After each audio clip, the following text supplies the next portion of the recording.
Olá, uma boa tarde, uma boa noite, um bom dia, a depender do horário que você nos escute. Estamos aqui na segunda-feira, dia 6/11 de 2023, dando continuidade à sequência de vídeos que nós já estamos realizando há alguns meses, que trata de uma leitura e uma análise de alguns trechos da obra Educação e Espiritualidade da Lavra do professor Ferdinand Rohr.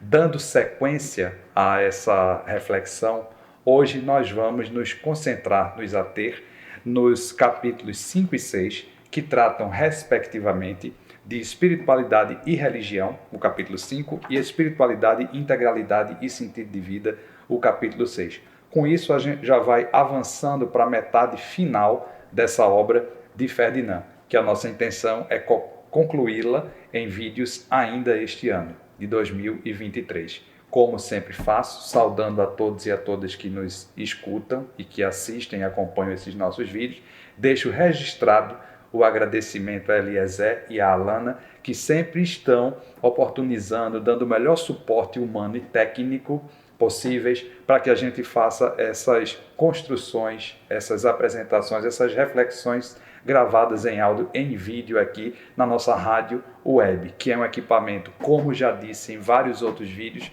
acadêmico, político, formativo, filosófico, pedagógico, para a gente experimentar, experienciar e para instigar e intrigar com as nossas reflexões aqueles e aquelas que nos escutam. Então, utilizem esse espaço que é de todos nós. Espiritualidade e Religião, capítulo 5 da obra Educação e Espiritualidade, do professor Ferdinand Rohr. As nossas caracterizações da dimensão espiritual, até aqui, expressam de forma indireta que nossa abordagem não é uma posição religiosa. Palavras de Ferdinand. Por causa da proximidade das temáticas e seus possíveis entrecruzamentos, tentamos a seguir explicitar mais a diferença que traçamos entre espiritualidade e religião. Não é fácil descrever a religião como fenômeno humano. Não existe um conjunto fixo de características da religião que se aplique a todas elas. Nos deparamos com certo número de características não comuns a todas elas. Algumas são mais frequentes e outras mais isoladas.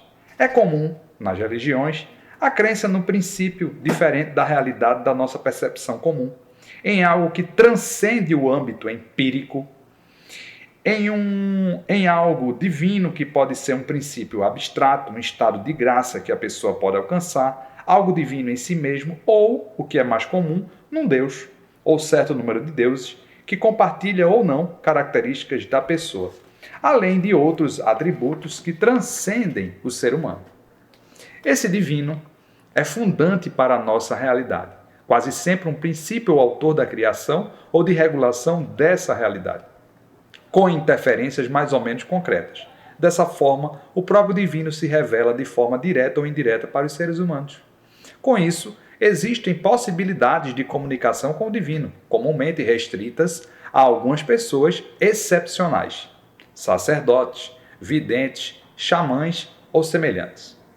A partir dessas comunicações com o divino, se estabelecem, nas religiões, códigos de comportamento adequados à vida diante da divindade e por dentro da própria comunidade religiosa. Ou seja, a religião contém uma ética que é baseada na fé religiosa. Essas regras servem de fundamento para uma estrutura social que une os adeptos de uma certa religião. Existem modos de inclusão ou de exclusão, como rituais de iniciação, o batismo ou a excomunhão, por exemplo. Mas uma característica que não podemos nos furtar de mencionar seriam as formas de lidar com a própria divindade em práticas religiosas, rituais, celebrações que, de fato, caracterizam cada religião de uma maneira específica. Também é atributo das religiões a crença de que a vida não se encerra com a morte do corpo físico. Diferem-se na imagem que fazem de uma vida após a morte. Se permanece individual ou se emana em algo universal, se renasce ou se transpõe para um estado definitivo, se a vida terrena tem ou não influência sobre a vida no além, e se for o caso, quais os condicionamentos desta vida na outra. Podemos também pensar nas dimensões políticas, sociais e econômicas que as religiões têm. A espiritualidade compartilha com a religião a crença numa divindade, mas não se fixa em nenhuma forma específica dela. Por outro lado, não exclui a possibilidade de uma pessoa espiritualizada acreditar numa forma específica de divindade. Espiritualidade não exclui, em princípio, nenhuma fé religiosa, como forma específica de vivenciá-la. Porém, nem tudo que se apresenta como religião também inclui necessariamente a espiritualidade. Ferdinand está num esforço aqui para tentar, didaticamente, com as limitações que ele também tem, conceituais, vivenciais, etc., como todos nós temos, criar um conjunto razoavelmente comum, presente em muitas religiões, dizer que a espiritualidade pode comungar, compartilhar, se aproximar da religião, por exemplo, nesse aspecto de uma divindade, mas, por exemplo, uma suposta espiritualidade laica de Luc Ferry não iria se aproximar com isso, só para vocês entenderem que tem discussões contemporâneas avançadas nesse e em outros sentidos também. E aqui ele também está querendo dizer que para se tratar, se debater, se discutir e ou se vivenciar a chamada dimensão espiritual, como ele trata, que está presente na constituição multidimensional nossa, do ser humano, não é preciso, não é pré-requisito, não é sine qua non, não é um postulado, um pressuposto, enfim, que você pratique determinada religião. Não há essa relação de necessidade, nem de subserviência ou de subordinação. São coisas que podem ser vivenciadas distintamente. As formas que a religião às vezes assume podem até ser contrárias à própria espiritualidade. Isso acontece principalmente quando a religião se fixa em dogmas, em regras de conduta bem determinadas, com inflexibilidade, em exclusão, em intolerância contra outras confissões, na imposição das suas crenças aos outros, na luta pelo poder, através das forças divinas e na crença da própria superioridade diante dos outros homens, que pode até resultar na suspensão das normas éticas de relacionamento com os membros dentro ou fora da comunidade religiosa. Podemos até dizer que o propriamente religioso se desvirtua nessas atitudes. Por outro lado, a espiritualidade tenta evitar esses desvios. Não insiste na necessidade de uma revelação de forma direta da divindade. Aceita quem acredita, mas não vê nesse fato um pressuposto imprescindível para desenvolver a própria espiritualidade. Não é preciso, para o desenvolvimento espiritual do ser humano, que as pessoas sejam excepcionais, como sacerdotes, videntes ou xamãs. Também não é indispensável, de forma absoluta, uma comunidade para desenvolver a espiritualidade. Acho que ele deixa claro isso, eu não preciso nem fazer comentários. Há muitos exemplos históricos em que indivíduos encontraram o caminho espiritual de forma solitária. Isso também não significa que uma comunidade voltada para a espiritualidade não possa ser um suporte valioso. O essencial da comunidade desse tipo não seria uma estrutura física, social predeterminada. Seria uma vivência em comum da espiritualidade, em que o suposto líder o é por livre adesão dos outros e não pela estruturação social de hierarquia. Seria o próprio desenvolvimento da espiritualidade de cada um que abriria o espaço para experimentar as mais diversas formas humanas de convivência em comunidade. Vou repetir esse trecho. Seria o próprio desenvolvimento da espiritualidade de cada um que abriria o espaço para experimentar as mais diversas formas humanas de convivência em comunidade. Não se trata, portanto, de uma hierarquia baseada em pressupostos dotes sobrenaturais. Tampouco são rituais, celebrações que justificam. O desenvolvimento da espiritualidade, não obstante, pode e necessita incluir práticas, rituais e celebrações, sem para isso prescrever uma via única para uma vida espiritualizada. Também é comum, entre os que buscam se realizar na espiritualidade, acreditar que a nossa existência não termina com a morte do corpo físico e que o sentido da vida humana transcende a nossa existência na Terra. Nesse sentido, estão abertos para o estudo de todos os fenômenos que fornecem subsídios para a compreensão dessa realidade. A comparação entre religião e espiritualidade que apresentamos permite pensar a vivência tanto da espiritualidade sem religião, ele reforça o que eu disse há pouco, se bem que ela nunca pode negar a humanidade para desenvolver essa espiritualidade. Se bem que ela nunca pode negar que a humanidade, para desenvolver a espiritualidade, precisou em larga escala das próprias religiões. Quanto pode haver a espiritualidade na religião? Grande parte das religiões, dentre as que ele chama tradicionais, tem sua origem no impulso de vivenciar a espiritualidade. E somente no desenvolvimento histórico delas encontramos as tendências de desvirtuar esse impulso original. Viver a dimensão espiritual na própria religião significa, portanto, na maioria das vezes, lutar contra as petrificações dos impulsos espirituais nela originados, os dogmas, os fundamentalismos, por aí vai. Não raras vezes tem acontecido na história das instâncias religiosas formalizadas situações em que escantearam ou até mesmo expulsaram as pessoas mais espiritualizadas das suas comunidades e só as reconheceram como legítimas contribuintes à espiritualidade mais tarde, às vezes só depois de sua morte. Em outras ocasiões, essas pessoas mais espiritualizadas geraram cismas, querelas, brigas, questões na própria comunidade religiosa ou deram início a outras religiões. Uma religião em consonância com a espiritualidade é aquela que está em busca de constante renovação da espiritualidade que se encontra na sua origem. Nela, as suas crenças básicas estão sendo vivenciadas com coerência, expressando-se em todas as manifestações da vida. As fontes sagradas atuam como estímulo da realização de cada membro dessa realidade religiosa. A imagem que a comunidade religiosa traz da transcendência se torna a autoridade que atrai naturalmente e atua intimamente nos participantes do grupo. A liberdade com que está sendo vivenciada a própria fé evoca a tolerância diante das demais formas possíveis de viver a fé religiosa no mundo espiritualizado. É óbvio que isso não é a prática religiosa que encontramos mais frequentemente, mas é aquela em que podemos fazer o elo com a nossa compreensão de formação humana. Faz parte da fé na integralidade humana, que inclui a espiritualidade, questionar as formas petrificadas de vivenciar a religião, principalmente quando se voltam contra a humanização, e manter a tolerância diante das manifestações religiosas vivenciadas existencialmente em livre adesão. Espiritualidade e integralidade de sentido de vida, totalmente acoplado a esse que nós lemos agora. A intenção principal dessa primeira parte do texto foi apresentar a visão que temos da integralidade humana, incluindo nela a dimensão espiritual. Procuramos, nessa nossa abordagem, evitar um equívoco que encontramos frequentemente na história das tentativas de esboçar o que o homem é. Privilegia-se um aspecto que faz parte do ser humano, atribuindo a ele papel predominante na humanização, e aos outros o de meros coadjuvantes.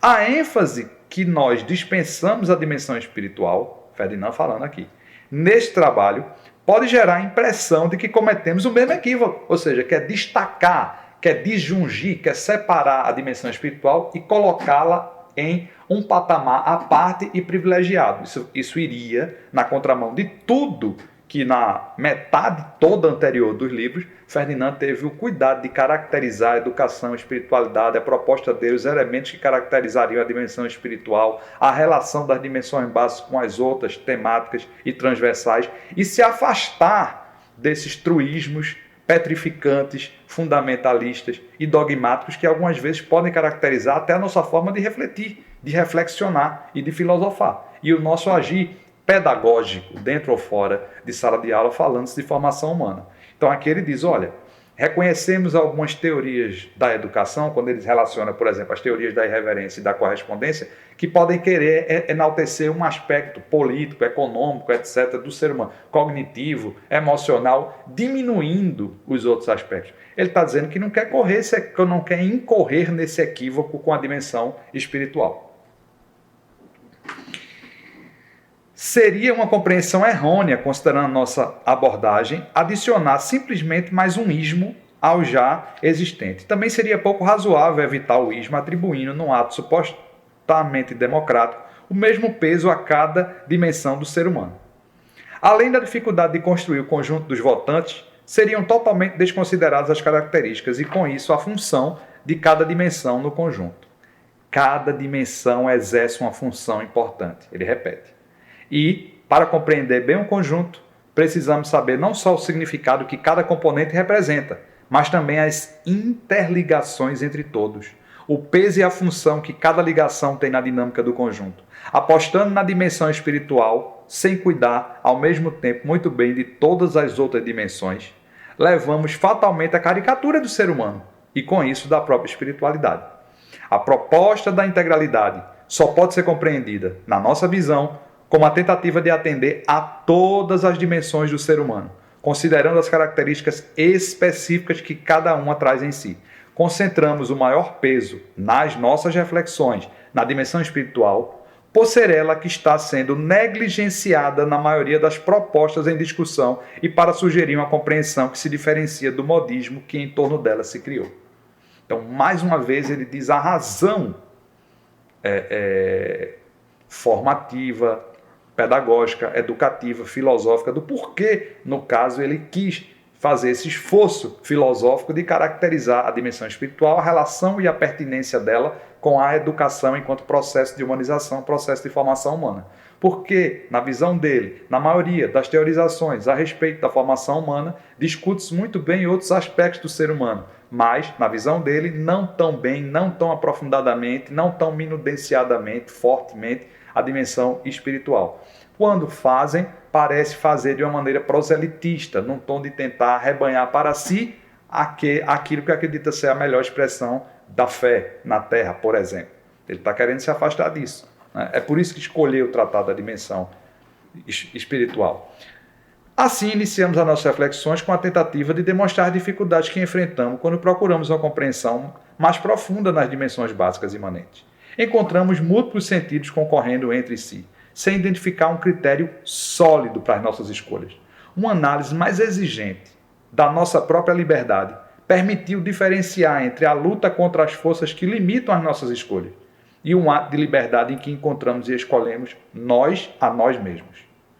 Identificamos na segunda compreensão de liberdade o caráter espiritual da mesma. Não nos encontramos nela somente livres de algo, mas livres para realizar a nós mesmos.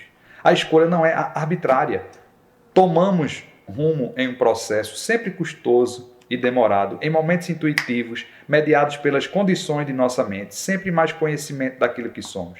Não só um conjunto de fatores constatáveis empiricamente, mas enquanto um projeto existente em nós, desde sempre, que representa para nós uma exigência transcendente de sua realização. Esse projeto inclui o ser humano na sua, repete ele, integralidade.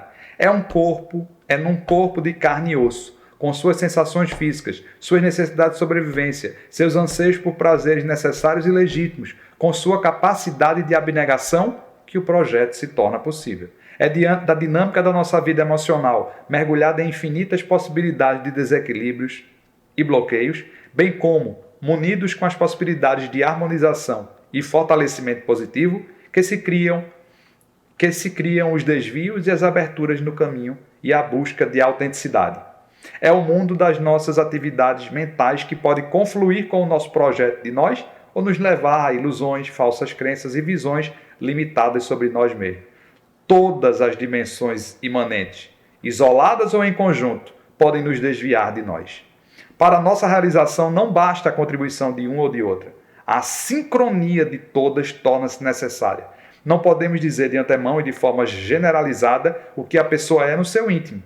Nem o esforço de uma vida inteira permite para a própria pessoa chegar a uma visão final, completa, conclusiva de si mesma. Em última instância, existimos como homo absconditus. Num dos poemas que eu fiz, que compõe o livro que eu lancei há pouco, pela Amazon, o e-book que Policarpo apresentou, prefaciou, depois eu venho num vídeo falar só um pouco dele aqui, adiantando. Um dos poemas ou textos poético, filosófico, como eu chamo, foi graças a essa expressão que Ferdinand me lembrou, usada na filosofia, homo absconditus, quer dizer, escondido, não completamente revelado de nós mesmos. Mas podemos sentir a profunda satisfação de saber sempre mais um pouco sobre nós.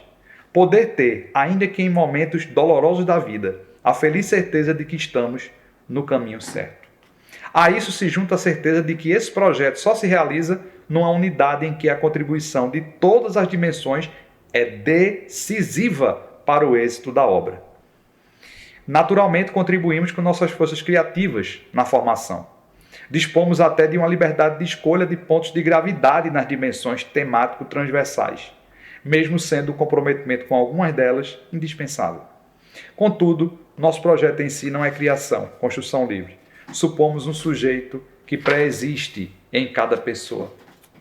E mesmo havendo criatividade nas tentativas de desvendá-lo, ele mesmo não é construção. É ele que buscamos encontrar e realizar.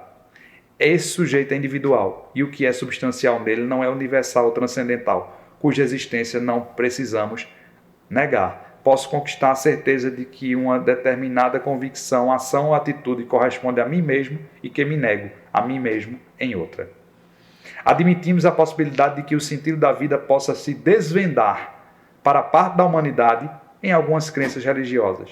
A vida em busca de um sentido da vida no caminho da espiritualidade implica igualmente no ato de fé. Porém, dispensa a fé numa atuação direta da divindade.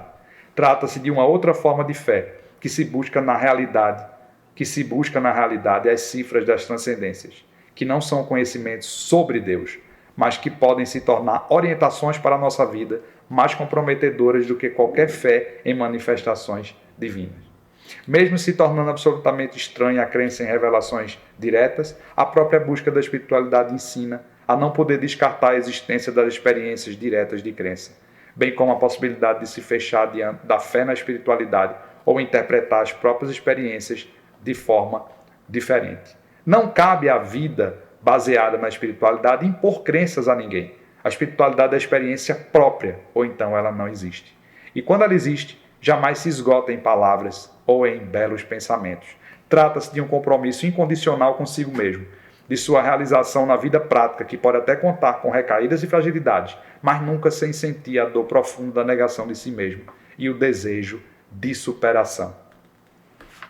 Temos que perguntar, finalmente, se a partir das nossas reflexões sobre a integralidade humana, que inclui a dimensão espiritual, chegamos a uma decisão sobre a pergunta se pré-existe uma referência que define o sentido da vida humana ou se podemos dispor livremente desse sentido, as teorias da correspondência e da irreverência no começo do livro que ele citava. A resposta que a nossa visão permite propor não pode ser uma simples indicação de uma dessas alternativas. Dicotomizar a questão em duas opções não corresponde à complexidade do humano. Podemos dizer sim e não em relação à posição da correspondência, como também a da irreverência. Temos que dizer igualmente sim e não à posição da correspondência e da irreverência, chegando assim à conclusão de que essas duas possibilidades de estabelecer o sentido da vida são talvez opções de uma maioria esmagadora dos seres humanos. Levando em consideração as reflexões sobre a espiritualidade, nenhum desses caminhos é aceitável por si só. Propomos um outro caminho, diz Ferdinand, mesmo sabendo que esse é um caminho de pedras, e a disposição de enfrentá-lo não está distribuída de forma igualitária entre os seres humanos. E segue. Levando essas reflexões em consideração, identificamos o nosso caminho na busca do sentido da vida como uma correspondência àquilo que está no nosso íntimo. O que restaria da irreverência é a nossa possibilidade de aceitar ou não o que somos. Somos aquilo que decidimos ser. Na visão da espiritualidade que propomos, fazemos a distinção entre aquilo que somos nesse momento, na realidade, de todos os equívocos e pensamentos alienados sobre nós e o que somos enquanto projeto de autenticidade. Bom, ficaremos por aqui hoje. O próximo capítulo abre a segunda parte do livro, encaminhando-se para a parte final, que será, então, Educação e Compreensão Integral do Ser Humano, que é o capítulo 7. Muito obrigado, até uma próxima.